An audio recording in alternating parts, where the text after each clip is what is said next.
Na-imagine mo na ba kung ano ang pakiramdam na mabuhay ng halos 1,000 taon?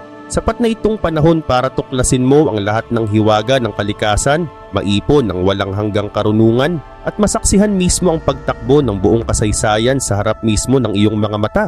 Hindi ito science fiction. Ito ang totoong realidad ng mga naunang tao. Sila ang mga nilalang na direktang nilikha ng Diyos.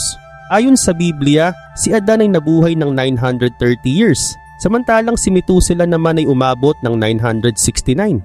Isang buong sibilisasyon ang umusbong sa ilalim ng mahabang buhay na ngayon ay tila imposible nang mangyari. Pero bakit kaya? May nangyari kasing malaking pagbabago. Sa Genesis chapter 6 verse 3 mababasa ang isa sa mga pinakamisteryosong pahayag ng Diyos. Ngayon sinabi ng Panginoon, "Hindi ko papayagang mabuhay ang tao ng matagal dahil sila'y tao lamang. Kaya mula ngayon, ang tao ay mabubuhay ng hindi hihigit sa 120 years. At ito na ang isang desisyon na tuluyang nagbago sa takbo ng buhay ng tao. Pero bakit ito ginawa ng Diyos? Ano ang nangyari at ano ang nagtulak sa may kapal na baguhin mismo ang limitasyon ng ating pag-iral? Sa video na ito, susuriin natin ang lihim sa likod ng desisyong ito ng Diyos at bakit siya nagtakda ng bagong kapalaran para sa sangkatauhan. Pero bago tayo magpatuloy, ay huwag kalimutang i-like at i-subscribe ang ating channel. Malaking tulong ito para sa aming mga content creator. Maraming salamat at ngayon, simulan na natin. Kapag naiisip natin si Adan, madalas nating iniisip ang isang primitive man, inosente, at tila naglalakad sa isang bagong mundo. Pero ayon sa kasulatan, malayo iyon sa katotohanan. Si Adan ay direktang hinubog ng Diyos, nilikha ng may perpektong isipan at kakayahang mas mataas pa sa sino mang henyo na nabuhay kailanman. Hindi siya isang taong yungib. Siya ang unang siyentipiko, ang pundasyon ng karunungan na sa kalaunan ay ipapasa niya sa mga susunod na salinlahi. Sa loob ng 930 years ng kanyang buhay, may sapat siyang panahon para pag-aralan, unawain at ayusin ang lahat ng bahagi ng paglikha. Mga bagay na hindi natin kayang abutin sa maikling panahon ng ating sariling buhay. Ayon sa Biblia, dinala ng Diyos ang lahat ng hayop kay Adan upang siya ang magpangalan sa kanila. Ngunit ayon sa Hebrew meaning, ang pagpapangalan ay higit pa sa pagbibigay ng label. Ito rin ay nangangahulugang pag-unawa sa tunay na likas na katangian ng bawat nilalang. Sa madaling sabi, si Adan ang unang naglunsad ng pag-aaral sa buhay, ang unang nag-classify ng species at ang unang nakatuklas ng disenyo ng kalikasan na nilikha ng Diyos. Bawat halaman, bawat hayop, bawat elemento ng mundo, lahat ay naging open book sa kanyang isipan. At lalo pang lumalim ang kanyang karunungan nang mangyari ang unang genetic procedure sa kasaysayan, ang paglikha kay Eva mula sa kanyang tadyang. Nang magising siya, agad niyang sinabi, "This is now bone of my bones and flesh of my flesh." Hindi lamang ito isang romantic statement, kundi isa ding aral tungkol sa pagkakatulad ng laman at dugo ng tao. Sa pagdaan ng mga siglo, ipinasa ni Adan ang lahat ng kaalamang ito sa kanyang mga anak at apo. Nabuhay siya upang masaksihan ang 8 henerasyon. At sa bawat salinlahi, ipinamahagi niya ang malalim na karunungan tungkol sa kalikasan, mahabang buhay, at mga batas ng Diyos. Ang sinasabi niya ay tila pagbubukas ng lihim na aklat ng paglikha. Ang kaalamang iyon ay patuloy na lumago. Naging batayan ng unang sibilisasyon, isang kulturang may science and technology na maaring mas advanced pa kaysa sa inaakala natin ngayon. Kaya nang pumanaw si Adan sa edad na 930 years, hindi lang isang tao ang nawala, kundi isang living library ang tuluyang nawala sa mundo. Ngunit ang mga binhi ng karunungan na kanyang iniwan ay patuloy na tumubo sa kanyang mga lahi hanggang sa umusbong ang isang sibilisasyong makapangyarihan, isang super civilization na lumago sa pagitan ni Adan at Noe. Isang mundong pinatatakbo ng mahabang buhay, matinding karunungan at direktang presensya ng Diyos. Ang mundong ginagalawan ni Adan at ng mga unang tao ay hindi basta-basta sibilisasyon. Hindi ito panahon ng mga bato o simpleng pamumuhay. Ito ang golden age of science, wisdom and technology, isang yugto ng kasaysayan na posibleng mas advanced pa kaysa sa anumang naabot ng tao ngayon. Isipin mo ito, si Adan ay nabuhay ng 930 years, si Seth ng 912, si Enosh ng 905, si Kenan ng 910, si Mahalel ng 895, si Jared ng 962, si Enoch ng 365 bago siya kunin ng Diyos, si Methuselah ng 969, si Lamech ng 777 at si Noah ng 950 taon. Isipin mong sabay-sabay nabubuhay ang mga taong ito. Bawat isa ay parang buhay na unibersidad, may baon na daan-daang taon ng kaalaman at karanasan. Ang bawat pag-uusap sa kanila ay parang kombinasyon ng mga henyo. Mga usapan tungkol sa kalikasan, teknolohiya at mga batas ng buhay na sila mismo ang nakasaksi. Bawat patriarchy ay parang biological supercomputer. May kakayahang magproseso at mag-imbak ng impormasyon na hindi kayang abutin ng karaniwang tao ngayon. At higit pa rito, ang kaalaman ay hindi lang basta na ipapasa kundi dumodoble. Ang natutunan ni Adan na itinuro kay Seth na pinalawak naman at pinahusay ni Enoch, nakalaunan ay dinagdagan ni Kenan at tuloy-tuloy itong lumago sa bawat salinlahi. Sa loob lang ng ilang siglo, maaring naabot ng sibilisasyong ito ang antas ng teknolohiya at siyensya. Naaabutin pa ng sangkatauhan ng libu-libong taon bago muling matuklasan. Binibigyan tayo ng Genesis chapter 4 ng ilang pahiwatig tungkol dito. Ayon sa Biblia, ang mga lahi ni Cain ay mga tagapagtayo ng mga lungsod, mga imbentor ng musika, at mga panday ng tanso at bakal. Ngunit maaaring yun lang ang panlabas na bahagi ng kanilang katalinuhan. Sa loob ng daan-daang taon ng eksperimento at pag-aaral, malamang ay nakabuo sila ng mga teknik at imbensyon na ikakagulat pa rin maging ang mga modernong engineer at scientist ngayon. Ang pagtatayo ng mga lungsod ay hindi lang basta pagtambak ng bato. Kasama rito ang urban planning, water systems, advanced architecture at maayos na pamahalaan na kayang magpatakbo ng malaking populasyon. Ngunit sa likod ng karunungan na ito, unti-unting umusbong ang panganib. Ang parehong kaalaman na pwedeng gamitin para sa kabutihan ay maaari ring gamitin sa kasamaan. Ang mahabang buhay na minsang simbolo ng biyaya ay naging daan para sa pag-ugat ng kasamaan at pagtalikod sa Diyos. Ang mga taong may daan-daang taon ng karanasan ay nagkaroon din ng sapat na panahon para paunlarin ng kasamaan, ituro ito sa iba at palaganapin ang pagkasira ng moralidad. Ang dating bendisyon ng mahabang buhay ay unti-unting naging banta sa banal na plano ng Diyos. Ngunit sa gitna ng lahat ng ito, may isang lalaking tumindig at naging propeta ng panahon. Hindi lang dahil sa haba ng kanyang buhay, kundi dahil mismong sa pangalan niya nakatago ang mensahe ng Diyos para sa mundo. Ito ay si Methuselah, ang taong umabot ng 969 years, ang pinakamatagal na nabuhay sa kasaysayan ng tao. Ngunit higit pa sa record ng kanyang edad, si Methuselah ay isang buhay na propesiya. Ang mismong pangalan niya sa wikang Hebreo ay may malalim na kahulugan. Naiilan lang ang nakakaunawa. Ipinanganak siya upang magsilbing orasan ng Diyos, isang divine countdown bago dumating ang pinakamalupit na hatol sa kasaysayan, ang malaking baha. Ayon sa mga teologo, ang kanyang pangalan ay maaring mangahulugang kapag siya ay namatay darating ang hatol. Kaya habang siya ay nabubuhay, ang mundo ay binibigyan pa ng pagkakataon. Isang mahabang pasensya mula sa Diyos bago ang wakas. Ang ama ni Methuselah ay si Enoch, ang taong lumakad kasama ng Diyos at kinuha ng hindi nakaranas ng kamatayan. At nang ipangalan ni Enoch ang Methuselah sa kanyang anak, hindi lang siya basta pumili ng pangalan, kundi ipinasa niya ang isang pahayag mula sa langit, isang propesiya tungkol sa kapalaran ng sangkatauhan. Ipinakita ng Diyos kay Enoch ang isang pahayag na kakayaning yumanig sa buong mundo. Darating ang hatol pero hindi pa agad. Mayroong panahon ng biyaya, isang mahabang pagkakataon ng pagpapasensya ng Diyos. At ang panahong iyon ay susukatin sa haba ng buhay ni Methuselah. Bawat taon na siya ay nabubuhay, ay isang taon pa ng awa, isang panibagong tsansa para sa sangkatauhan na magbalik sa Diyos. Parang itinakda mismo ng may lalang ang isang 969-year countdown. Ang huling paghinga ng grasya bago ang darating na kaparusahan. Sa halos 1,000 taon, si Methuselah ay naging buhay na babala. Alam ng lahat sa paligid niya ang kahulugan ng kanyang pangalan. Isang tahimik ngunit malinaw na mensahe. Kapag siya'y namatay, darating ang hatol. Isipin mong mabuhay sa isang panahon kung saan ang mismong pangalan ng isang tao ay paalala ng nalalapit na kaparusahan. Bawat pagsikat ng araw ay tanda ng pasensya ng Diyos. Bawat lumilipas na taon, isang panibagong pagkakataon para magsisi. Ngunit sa halip na magbago, ang sibilisasyong iyon ay lalo pang lumubog sa kasamaan. Ang mundong dating puno ng karunungan ay napuno ng karahasan at katiwalian. Ayon sa Genesis chapter 6 verse 5, nakita ng Panginoon na ang kasamaan ng tao ay labis sa lupa at lahat ng iniisip ng kanyang puso ay puro kasamaan araw at gabi.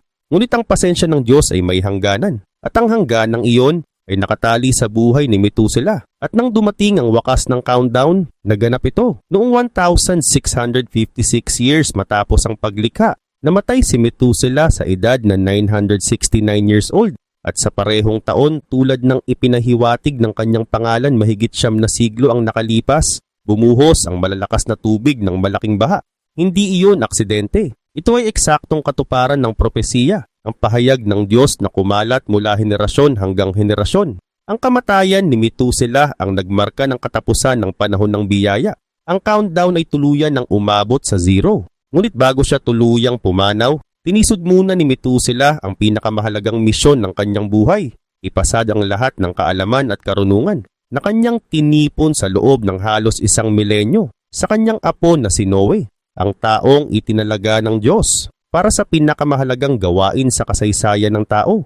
Ngunit bakit kailangan ng Diyos na gawin yon? Bakit hindi lang basta parusahan ng kasamaan kundi baguhin pa mismo ang disenyo ng tao? Ano ang banta na napakalaki na kinailangan ng ganitong radikal na hakbang mula sa may lalang? Nang ipahayag ng Diyos sa Genesis chapter 6 verse 3 na ang tao ay mabubuhay lamang ng 120 years.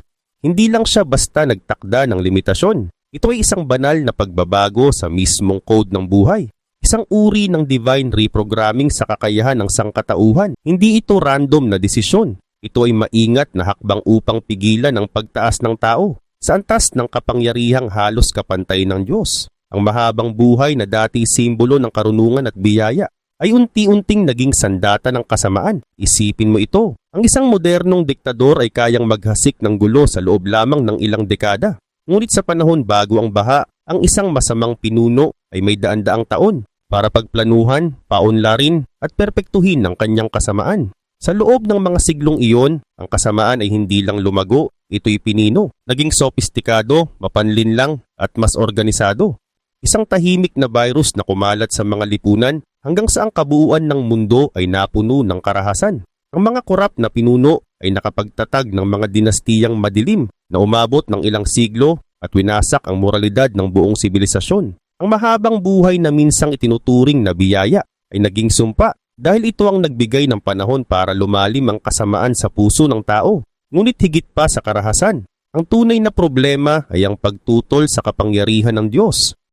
Sa kabila nito, ang antediluvian civilization bago ang baha ay umabot sa isang antas ng karunungan at teknolohiya na halos nakakasira na sa balanse ng buong mundo. Sa loob ng daan-daang taon ng eksperimento at pag-aaral, posibleng nakabuo sila ng mga mekanismong kayang baguhin mismo ang mga batas ng kalikasan na nilikha ng Diyos. Ito ang panahon ng kaalaman na walang karunungan, agham na walang takot sa Diyos, at teknolohiyang walang moralidad. Ang buong lipunan ay nagsimulang maniwala na sila ay kapantay o higit pa sa may lalang. Isang pag-uulit ng kasalanan ni Adan at Eva, ngunit ngayon ay pinalala ng libu-libong ulit. Kaya nang ipahayag ng Diyos na ang tao ay mabubuhay lamang ng 120 years, hindi ito isang simpleng parusa. Ito ay isang banal na interbensyon, isang hakbang ng pag-iingat upang mapigil ang tuluyang pagkasira ng sangkatauhan. Sa pagpapaikli ng buhay ng tao, pinutol ng Diyos ang kakayahan ng masasamang tao na palaganapin ang kasamaan sa loob ng maraming siglo. Kasabay nito, nilimitahan din niya ang pag-ipon ng mga mapanganib na kaalaman na maaring gamitin laban sa kanya. Parang nag-install siya ng isang divine antivirus sa sistema ng tao. Isang banal na pananggalang laban sa sobrang kapangyarihang walang gabay. At mula noon, bawat henerasyon ay kailangang magsimula muli. Mas maikli ang panahon para magtayo, matuto at umunlad. Ngunit sapat upang matutong mabuhay ng may layunin at pananampalataya.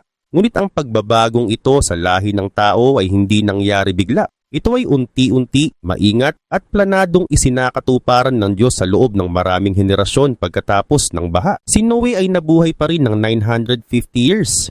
Ngunit ang kanyang mga anak at mga apo ay unti-unting nabuhay ng mas maikli. Parang inaayos ng Diyos ang bagong software ng sangkatauhan.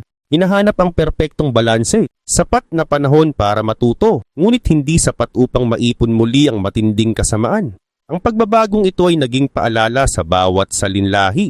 Ang mahabang buhay ay hindi karapatan, kundi isang regalo mula sa Diyos. Ngunit paano nga ba gumana ang genetic reset na ito? At ano ang epekto nito sa mga sumunod na henerasyon? Ang malaking baha ay hindi lamang hatol. Ito ay ang pinakamalaking genetic reset sa kasaysayan ng tao. Nang tuluyang humupa ang tubig at muling tumapak si Noe sa tuyong lupa, si Noe ay nabuhay ng 950 years ngunit ang mga sumunod na lahi ay unti-unting nabuhay ng mas maikli. Parang mathematical na pattern na may pirma ng Diyos. Si Sem, 600 years. Si Arphaxad, 438 years. Si Shelah, 433 years. Si Eber, 464 years. Si Peleg, 239 years. Si Reu, 239 years. Si Serug, 230 years. Si Nahor, 148 years. Si Terah, 205 years. At si Abraham, 175 years. Hindi ito aksidente. Ito ay pattern na may layunin. Isang kalkuladong pagbabago na nagpapakita ng kamay ng Diyos na muling humuhubog sa sangkatauhan. Ang bawat henerasyon ay mas maikli ang buhay kaysa sa nauna, na para bang dahan-dahang tinutuno ng Diyos ang orasan ng kasaysayan upang umayon sa kanyang plano. Ang pagbabagong ito ay hindi lang simboliko, ito ay may malalim na estratehikong kahulugan. Pinabilis nito ang pagdaloy ng plano ng kaligtasan at pinabilis ang katuparan ng mga pangakong mesyaniko na darating pa sa hinaharap. Isa rin itong mekanismo ng paglilinis. Sa pamamagitan ng mas maiikling buhay, hindi na gaanong kumakalat ang genetic at spiritual na kasamaan na namana mula sa panahon bago ang baha. Bawat bagong salinlahi ay binigyan ng pagkakataong magsimula muli. Isang panibagong pag-asa, isang panibagong daan tungo sa kaligtasan. Parang nireboot ng Diyos ang sistema ng tao. Isang bagong bersyon ng sangkatauhan na mas ligtas, mas balanse at mas kontrolado. Ang pagbabago sa habang buhay ng tao ay hindi lang pisikal. Binago rin nito ang balanse ng kapangyarihan sa lipunan at pamilya. Noong panahon bago ang baha, isang patriarka pa lang ang pwedeng umabot ng ilang siglo at direktang maimpluwensyahan ng 12 o daan-daang henerasyon. Ngunit nang paikliin ng Diyos ang buhay ng tao, unti-unti ring nabawasan ang kakayahan ng sinuman na maging ganap na makapangyarihan sa kanilang mga salinlahi. Ito ang pumigil sa mga malulupit na pinuno na magtayo ng libong taong dinastiya ng kasamaan. At sa likod ng lahat ng ito, may mas malalim na dahilan. Ang reprogramming na ito ay naghanda ng daan para sa pagdating ng Mesiyas. Ang planadong pagbabawas sa habang buhay ng tao ay gumawa ng eksaktong timeline. Parang inayos mismo ng Diyos ang orasan ng sangkatauhan upang umayon sa mga propesya tungkol kay Kristo. Dahil sa mas mabilis na takbo ng bawat henerasyon, ang mga pangako kay Abraham, Isaac at Jacob ay natupad sa tamang oras at unti-unting nahubog ang linya ng dugo na magbubunga sa pagsilang ng anak ng Diyos. Ngunit mas malalim pa rito ang disenyo ng Diyos. Mayroong nakatagong pattern, isang banal na kodigo na isinulat sa mismong genealogy o talaan ng lahi ng Mesiyas. Ang listahan ng mga pangalan sa Matthew chapter 1 ay hindi basta tala ng mga ninuno. Bawat pangalan, bawat ugnayan ng ama at anak ay may supernatural na lohika na naglalahad ng tumpak at hindi nakikitang disenyo ng Diyos na gumagabay sa bawat henerasyon. Tahimik na inilalatag ang mundo para sa eksaktong sandali ng kaligtasan. Nang ayusin ni Matthew ang talaan ng lahi ni Kristo sa 3 grupo ng 14 generations. Mula kay Abraham hanggang kay David, mula kay David hanggang sa pagkakatapon sa Babylonia, at mula roon hanggang kay Jesus. Sa likod nito may maingat na numerong disenyo na tumuturo mismo sa pagkakakilanlan ng Mesiyas. Ang bilang na 14 ay hindi pinili ng basta-basta. Sa wikang Hebreo, ang pangalan ni David ay may numerical value na 14 na nagdurugtong sa buong talaan sa pinakatanyag na hari ng Israel. Ibig sabihin bawat henerasyon ay may simbolikong ugnayan kay David at sa mas mataas na antas kay Kristo mismo bilang kanyang tagapagmana. Ngunit hindi lang ito tungkol sa numerolohiya. Ang 3 grupo ng 14 generations, kabuuang 42, ay kumakatawan sa divine completeness o ganap na pagkakabuo ayon sa disenyo ng Diyos. Ang 3 numero na simbolo ng kabanalan at perpeksyon ay pinarami sa 42, isang numerong inuulit sa mga apocalyptic prophecies bilang tanda ng itinakdang panahon ng Diyos. Bawat henerasyon sa talaang iyon ay dumaan sa digmaan, salot, pagkakatapon at sakuna, ngunit ang dugong mesyaniko ay nanatiling buhay. Kung pag-uusapan sa posibilidad, ang pag-iral ng iisang linya ng pamilya sa loob ng 2,000 taon na hindi naputol sa kabila ng lahat ng trahedya ay imposibleng mangyari kung wala ang kamay ng Diyos. Mas kamangha-mangha pa, may mga sadyang inalis si Matthew sa talaan ng mga hari ng Huda. sina Ahazia, Joash, Amaziah at Jehoiakim. Hindi ito pagkakamali o nakaligtaan. Ito ay sadyang disenyo ng Diyos. Dahil ang mga linyang iyon ay may mga sumpa na nagmula sa bahay ni Ahab at sa kasal ni Atalia, anak ni Jezebel. Sa ganitong paraan nilinis ng Diyos ang lahi ni David, parang banal na genetic editing upang masiguro na mananatiling dalisay ang linya na magbubunga sa Mesiyas. At sa kabila ng mga sakunang tulad ng pagkatapon sa Babylonia, ang talaan ng lahi ni David ay hindi nawala. Habang karamihan sa mga pamilya ng Israel ay nawala ang kanilang mga talaan at pagkakakilanlan, ang angka ni David, ang linyang magbubunga kay Joseph at Mary, ay nananatiling buo, dala ang pinakamahalagang record sa kasaysayan. Hindi ito basta disiplina ng tao. Ito ay parang heavenly backup file na iningatan mismo ng Diyos. Isang patunay na kahit sa gitna ng pagkawasak ng mundo, ang kanyang plano ay hindi kailanman napuputol.